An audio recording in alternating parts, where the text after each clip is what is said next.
I'm here to talk to you about social enterprise. I'm using the term social enterprise, but many of you may have known it for decades, really, in New Zealand as community enterprise. Social enterprise is also community enterprise, but it's a broader concept, and I'm just going to give you a bit of a grounding in how we look at that. It's not a fad, it's a real international movement. In the UK alone, depending on what numbers you look at, there's between 42 and 68,000 of them. So we did a lot of this grounding yesterday, so I'm not going to spend too much time on it, but I like this diagram because it explains that climate change is not a thing of the future.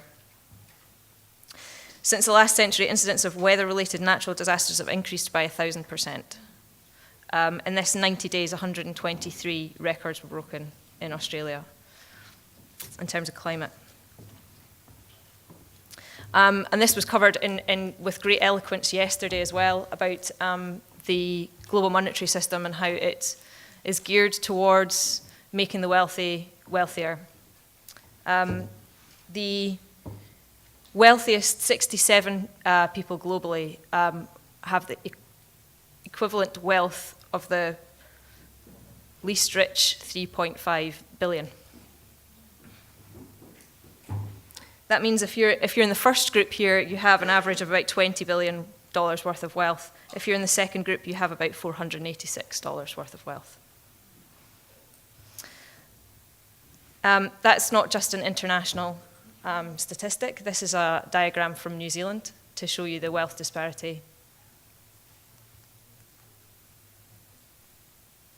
Here. That bottom line there is the wealth of the lowest 50% of the population. This one shows you how that is represented geographically. This is the New Zealand Deprivation Index.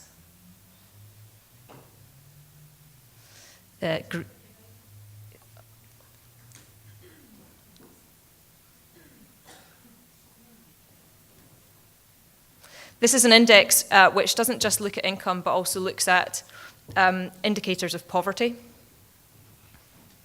including unemployment, benefit use, ability to buy food, fresh food,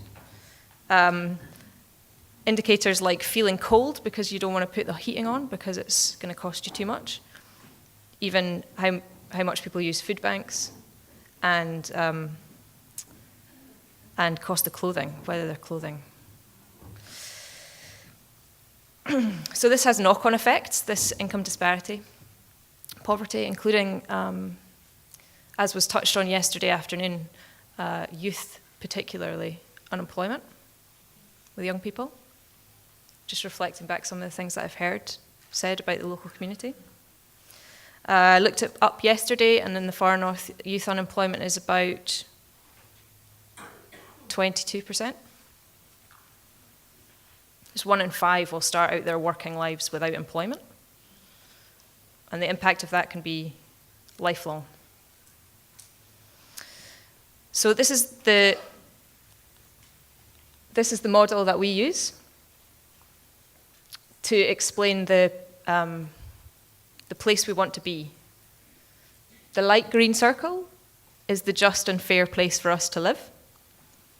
The center is the social fabric, the infrastructure that we need to live. And that can be personal well-being, but community well-being as well. So we want to have that infrastructure. We want to live in a place where that's in place. But we also need to live within the means that the planet can provide us. Again, so eloquently described yesterday. What I'm going to talk about today is organizations that have set themselves up to operate within these realms. Again, yesterday, Ubi was mentioned by Lawrence. Ubi is a good example of an organization which was set up with a mission to interrupt the food system, with an aim to move 15% of the spend in supermarkets into the local economy, local growers. It's a really simple principle, that is that there's local growers And if they can find local customers easily, then there will be more of it. So they provide a company which will provide and deliver food boxes directly to your door, which are all organic and locally produced. They do that at a price which is lower, in most cases, than the supermarket purchase price. So it's a good example of doing it differently. It's a company, but it's a not-for-profit company. It doesn't distribute wealth. Another example is Dvanning Trust, based in the Waikato. They have tree nurseries and a farm, and they provide employment training opportunities for those that have been long-term unemployed and are ex-offenders.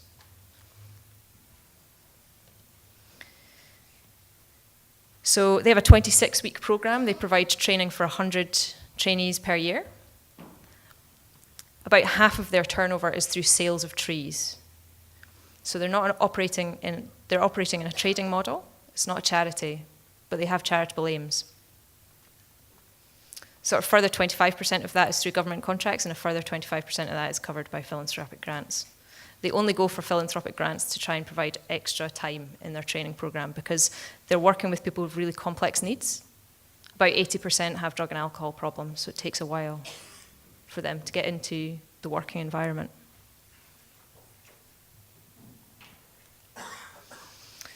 So these examples are just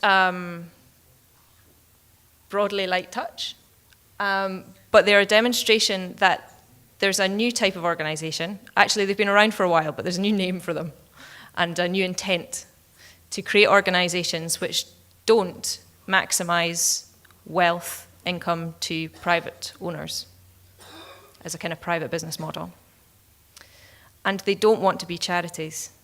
They don't want to be reliant on raising money to spend it for social good. They're using hybrid models. That is, that they set themselves up to trade and have business, but have charitable aims. When I say charitable aims, I mean that they have a mission, a purpose, which is social or environmental. They've got certain characteristics. It's not a legal form, it's not a legal entity. Actually, many social enterprises just set up in a way which is most pragmatic for them. They could be a co-op, they could be a charitable trust, they could have a private company and a charitable trust. Often they're quite complex, but it's not one single model. But they do have common characteristics, which is that the first one being that their purpose is the primary reason they exist in the first place. They set up to achieve a mission.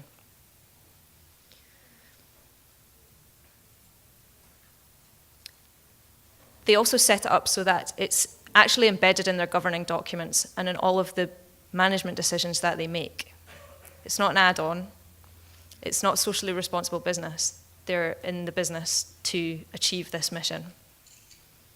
Quite often that's also reflected in ownership, so community ownership in particular. We think of them as organizations rather than activities, and they trade, most importantly. They're not donor-driven. So they operate in markets, they produce products and services, they compete. One of the important things about this is that a purely philanthropic model, although really important for many things, actually can be quite short-term, which is that people will raise funds and then spend them to achieve it. And they're finite funds and they can be used once. And then they have to go and find more. Social enterprise invests in a model which will be able to self-perpetuate. That's why you invest in creating a business which can trade into markets to generate income to fulfill itself. And that's also why many of them don't distribute profit, because the profit just goes back in to further achieve their mission.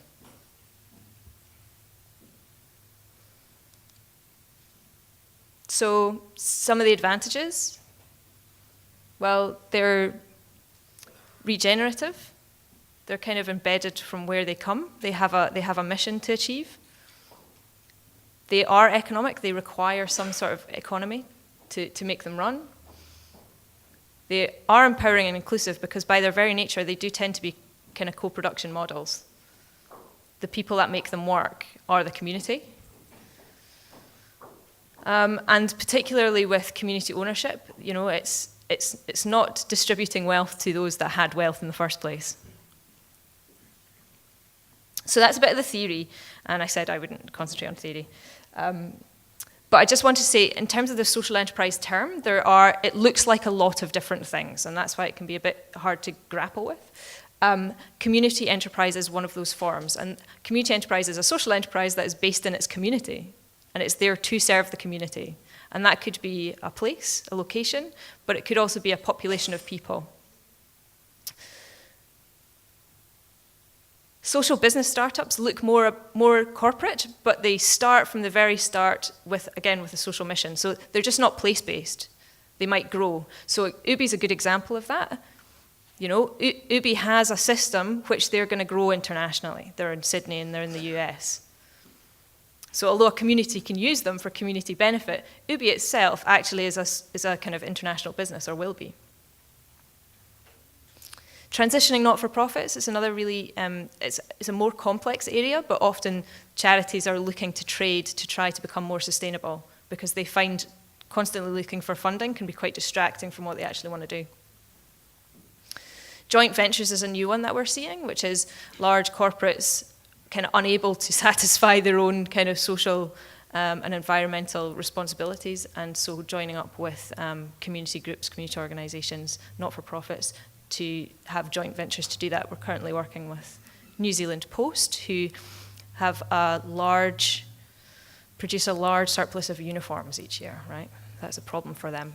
And rather than try to solve that on their own, they're going to work with community groups to look at that waste product as an asset. So they're just, lots of different ways that can be looked at. We see there's common themes that we're seeing, and this is kind of quite light, but assets in the community is a really big one. Productive assets, non-productive assets, buildings, so space in colleges. How can we use that? How can we sustain that? Services to community, so community enterprise is actually providing the services in the community. CBEC's a great example of that, providing waste management as one of many. Growing opportunities as well, so actually producing employment opportunities and generating income from out with the local community. And the other one is social investment, which is a kind of hot topic at the moment, which is a recognition that in order to set up a social enterprise, you need capital, but you don't necessarily want to be giving up ownership for that capital, and you don't necessarily want it to be affecting the model in terms of, if your finance is too expensive, the model might not work. You're not going to be distributing profit off it. So it's just a nuanced thing. What I'm going to start with is an example which is close to my home. I promise I won't stay in Scotland. There's lots of good social enterprise examples in New Zealand. But the reason I picked this is it's an island. It's an example of, I'm going to talk about Gia. Has anyone heard of Gia? Great. You been there? Or yeah. Sorry? Oh, brilliant. When you come. So Gia's an island. I show it on the map because as the crow flies, it's not very far from Glasgow, but it's on the other side of a peninsula, so to travel to it takes about 3.5 hours from Glasgow. And it's beautiful, but it's very small. So I'm going to give you a wee introduction to Gia. So one of the things that people don't necessarily know about Scotland is it's got one of the most inequitable land ownership in the Western world. That means that large tracts of land are owned by individuals. Gia was one of the examples of that. So they're all tenants. They may have lived there for generations and generations, but they're tenants of that land. And that brought lots of problems. So in 2001, after 7 absentee landlords in 20 years, the islanders came home after work one day to find eviction notices on their houses because the landowner had gone into liquidation. So their island was put up for sale. So after years of underinvestment in the community, the population had dropped from a peak in the 18th century of about 600 down to less than 100. And when the island came up for sale, there had been one example of a land buyout by population in Scotland, and so they seized on the opportunity. Within 7 weeks, they turned around a feasibility study for purchase of the land. And they had a ballot, and 80% of the population voted to purchase. So they created a trust and they bought the island. So there was a £4 million price tag on that, and about £2.5 million was provided by grants from government. Redistribution of land is now a public policy. They got a loan for £1 million of it, and then they raised £500,000 of it, which proportionately doesn't seem a lot, but for less than 100 people seems like quite a significant sum. What they did was they chose not to parcel it up and sell it to the families. They chose to maintain it as land for the trust, and they repaid their loan by selling the manor house. That's what they did.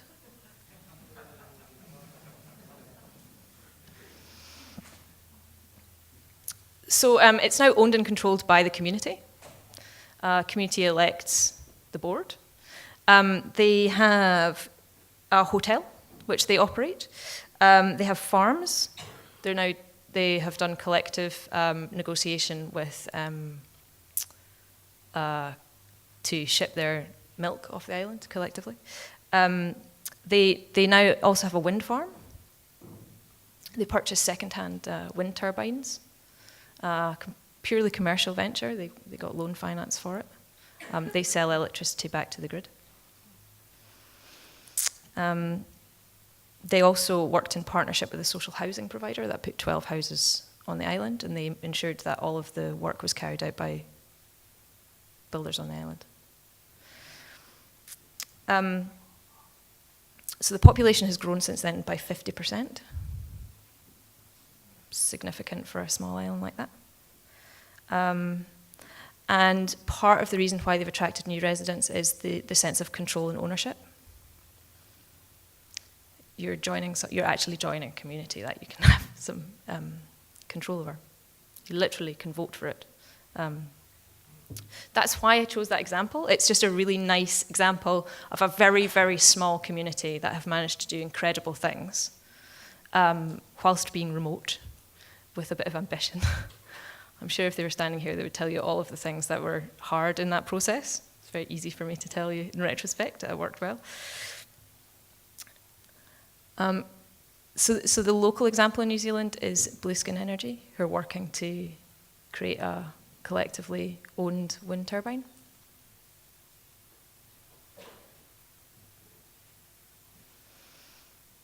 Again, the aim is local development for this project.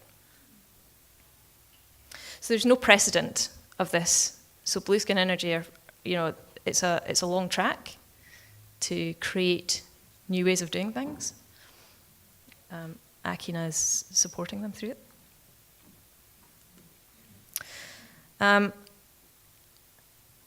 It's another UK example, but I've chosen this because it specifically looks at kind of youth skills, youth unemployment.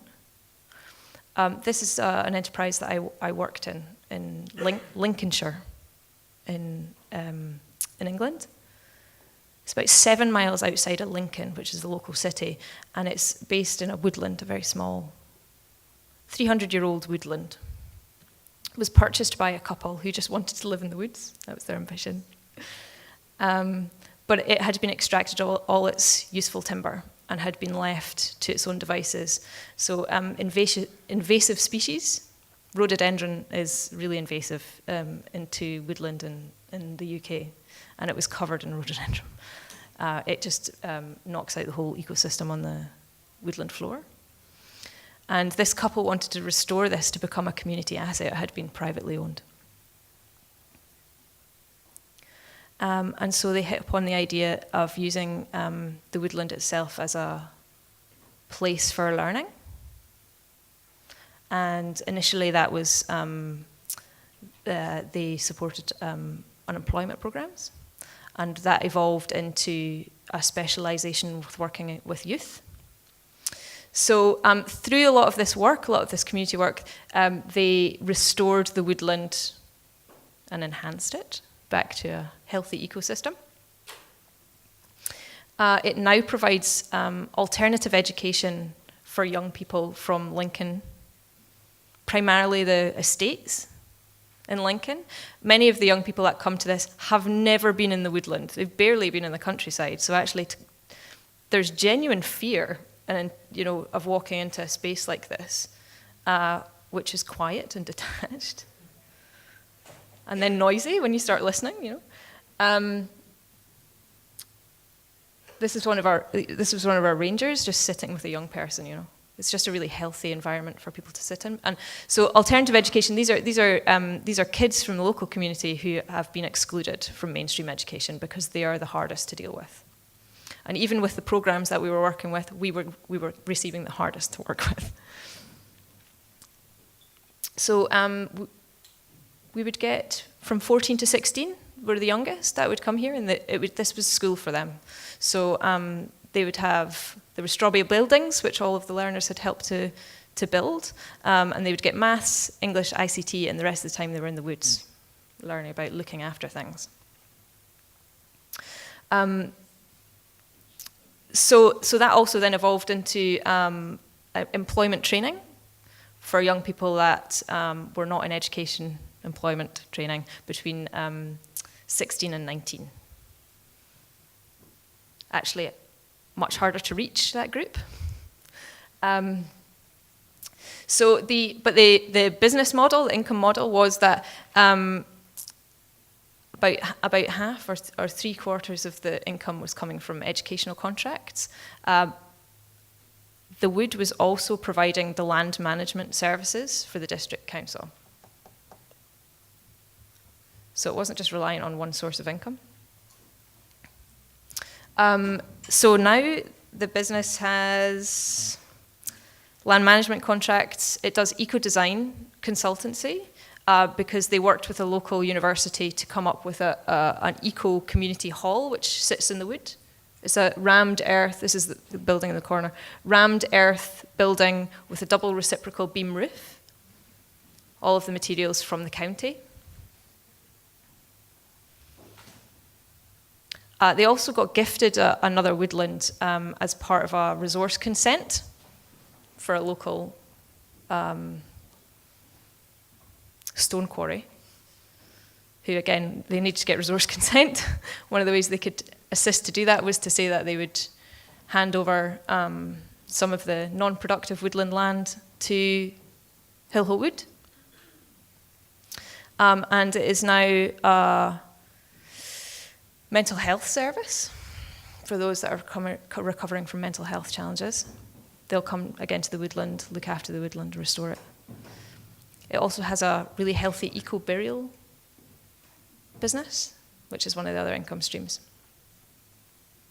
So the method of operating, looking for contracts to set up and operate and sustain itself, means that by its very nature, it's pretty creative about how it does it, and looks for all of the benefits that can be kind of extracted from one activity.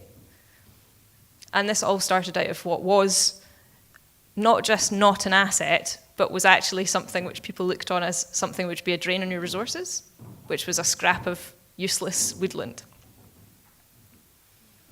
So it looks at community assets in a very broad term, and then looks at all the creative ways that it can, build and sustain. Seebeck is your local example. I'm not going to go into too much detail because Cliff's here, and that would be embarrassing. But he'll be on panel. So some really good examples of how community enterprises can provide the local services for your community. And in doing so, provide more opportunity. So because they're not extracting the value, they're not taking out profit to distribute somewhere else, they can put that into growing more opportunities. We were having a good conversation about that last night.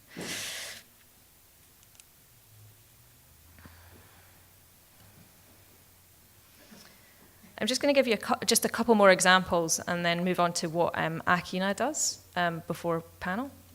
I wanted to talk about Specialistern, which is an international model, but this is again about looking at assets in your community. This was started by a guy who had a teenage son that was leaving school, and he was on the autistic spectrum, and his massive frustration that there wasn't any really good employment opportunities for his son,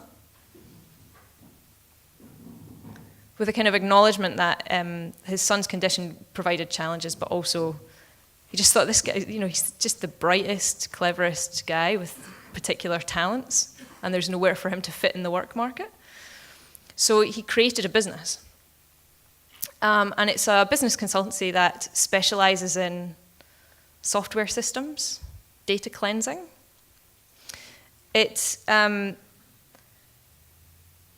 software testing, technical things, and it's a business which is built around the talents of people that are on the autistic spectrum, which is just high levels of concentration, real attention to detail, real compliance with rules and how they work, just very, very applicable to this particular type of model.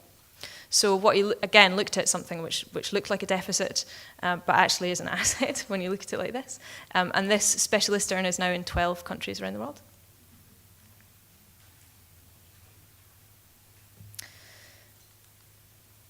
So another local example in New Zealand, based in Christchurch, and this is about how they've grown opportunities locally. This is based in Christchurch. It's part of Pathways charitable group. Has anyone heard of it? We have one up there. Oh, there's one, great. They kind of fly below the radar, but they're really one of the best examples of how social enterprise can be pretty challenging, but can work really beautifully, almost by accident. So it started by 3 guys, Mike, Murray, and Victor, who, as part of their church group, spent a lot of time in Cathedral Square providing meals to homeless people locally. And after about a year, what they realized was that they were providing the same meals to the same people a year later, and felt like they weren't actually interrupting or addressing the problem. And so they set upon the idea of starting a business that would employ local ex-offenders and homeless people. And they got a friendly investor to give them an interest-free loan for $50,000, and they bought a chair manufacturing business. And they very quickly discovered it was not a good chair manufacturing business. It had one product, which was a sort of folding chair, one of these metal. And they also found out that in making these chairs, the type of trainee that they had was not well suited to a high level of productive manufacturing. So they kind of reassessed, right? And they were like, well, to rescue this business, we're going to have to take the trainees out of it and just look after that business, right? So they did that, and they were like, oh. So through connections, they found that there was a local opportunity for Dvanning, so taking stuff off containers. And so they shifted their trainees to that business, and then they transitioned their chair business into a chair business, because they realized that they couldn't actually achieve their mission through that. But if it was profitable, it could subsidize other things. So sort of 15 years later, right? It's always a sort of hazy jump forward in the future until it works, right? So they have 2 businesses and 2 kind of social service entities. They have their Dvanning service, which provides employment opportunities for people that are primarily ex-offenders. That kind of breaks even, right? So they say, if we can provide these employment opportunities and it breaks even, we're doing our job. Great. They have a chair manufacturing business which went from one chair to kind of installing stuff like this. One of their primary markets now is the US. So they broadened their range of chairs, they broadened their market, but the people in it just look after that business. So figures, the alloy fold business has about 4 million turnover. It's wholly owned by the charity and contributes about $360,000 per year to their social programs. It doesn't cover all of their social programs, but what it does allow them to do is it makes their organization more robust because they're not so reliant on their social programs and their philanthropic. Their Dvanning service turns over about 2 million a year. And then they have a retreat, which is the first port of call for those that come out of prison.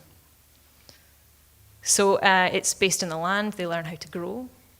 They gradually re-enter the community outside of prison and start to build the connections, which are the personal connections, which are the things which will prevent them from re-offending. Actually build that personal infrastructure, that social capital, which helps to solve the problem.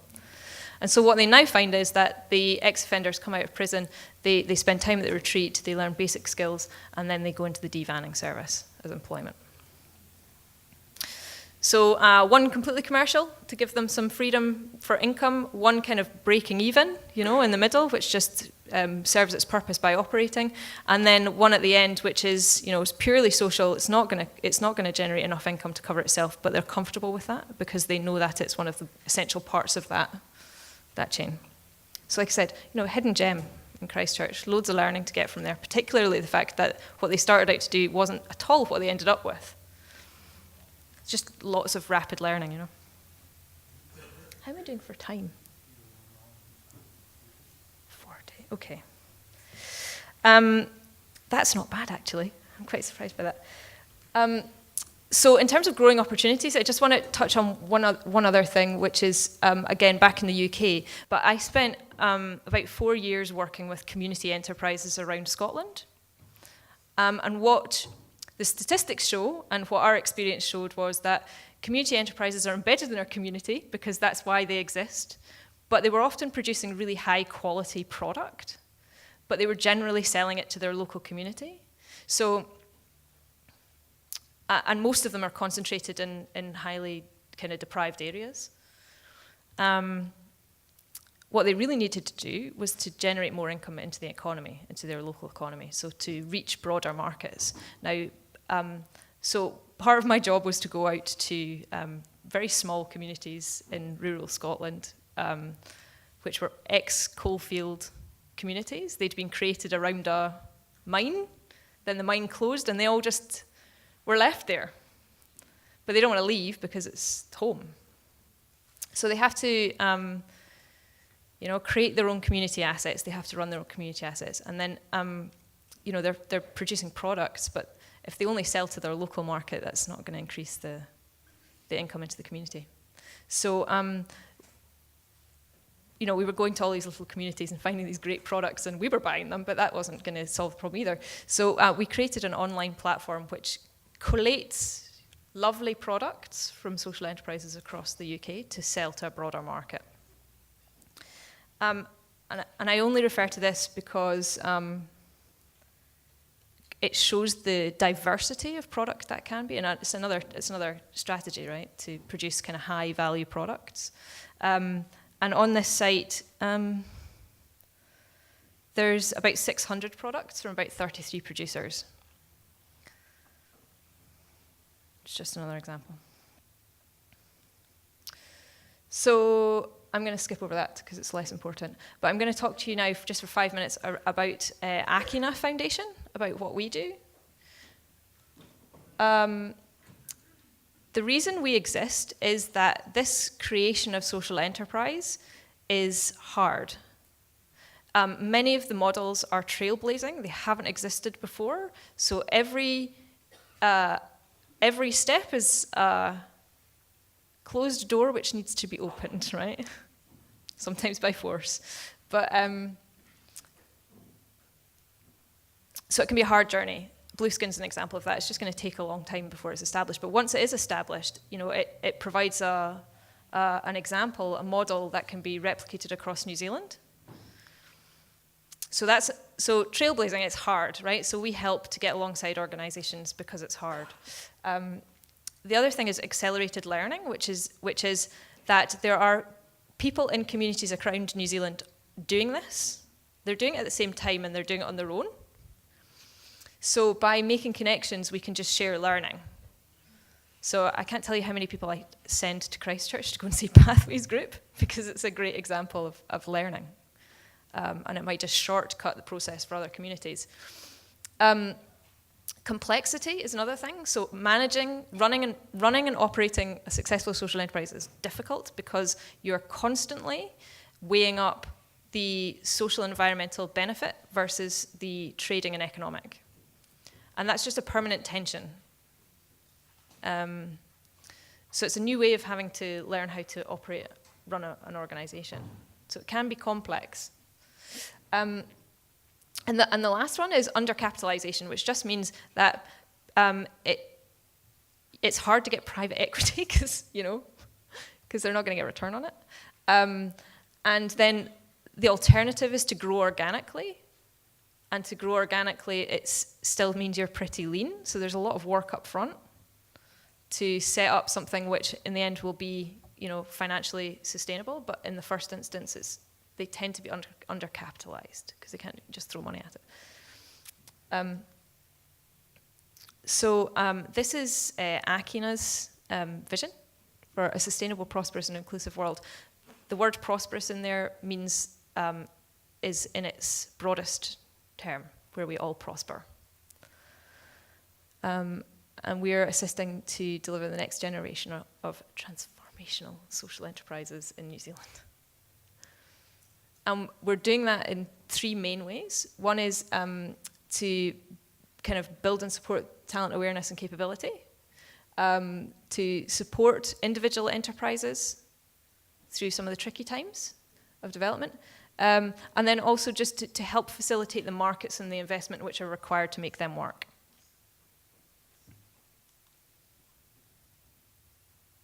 And this is how our model works. So we can provide direct support from our team. I'm a venture manager. It's one of the things I do. Norman Smith, who's about to speak to you in a minute, he's another one. All with some different expertise. We have a thing called a Compass Network, which is a network of corporate pro bono support providers who will help to broker support into an organization, just to get some more skills, capital capacity in there. Seed funding, I will emphasize this is a very small part of what we do. And it's targeted at those organizations that we have a long-term relationship with and we've done a lot of due diligence with and we sit alongside. And it tends to be just to solve an immediate problem. So if an organization is here and they need to get here and the difference of that is a small amount of money, we're going to provide that small amount of money, subject to our committee.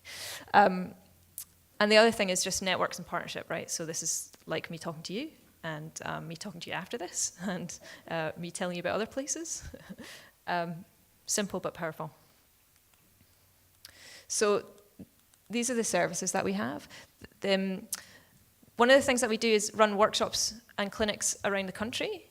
We don't have one planned for this area yet, but we want to come here. So come and chat to me if you want to come and attend something. They tend to be about half a day. It's around social enterprise and building social enterprise business models. And then we have advisory services where we get alongside an organization and provide a dedicated piece of work. Then there's two main programs that we run. One is the Accelerator, which we call the Launchpad. There's some flyers over there. This is for early stage social enterprise ideas. It's a 6-month intensive support process where we'll coach through the startup process to get at the end of that something which is fully formed and hopefully primed for investment. And then we'll also work with philanthropic and private investors who have an interest in social impact investing, so investing in social enterprises along that process. So at the end of it, hopefully there'll be a source of finance for those well-formed, tested ideas. And then Incubator is we get alongside an organisation for between a year and 3 years at the early stage of their establishment where they're still a bit fragile. So they're operating, but they're still at early stages and haven't quite reached that sustainability point yet, with an acknowledgement that that's pretty hard. So we try and do that.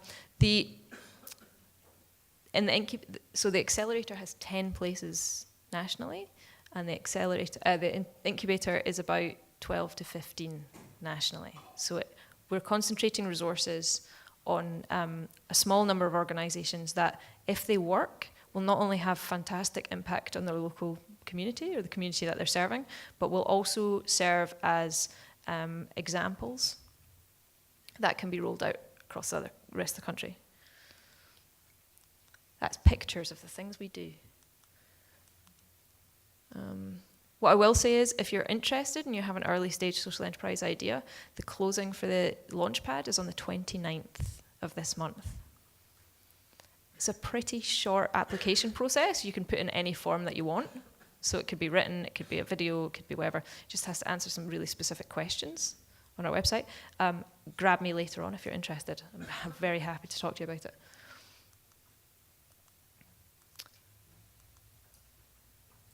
These are the people that support us?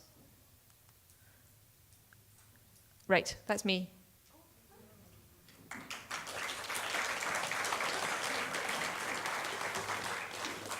Thank you very much, by the way. It's just one last thing is that I'm here primarily to learn what's happening in the region, because Akina needs to design programs which kind of really help and support social enterprise around New Zealand.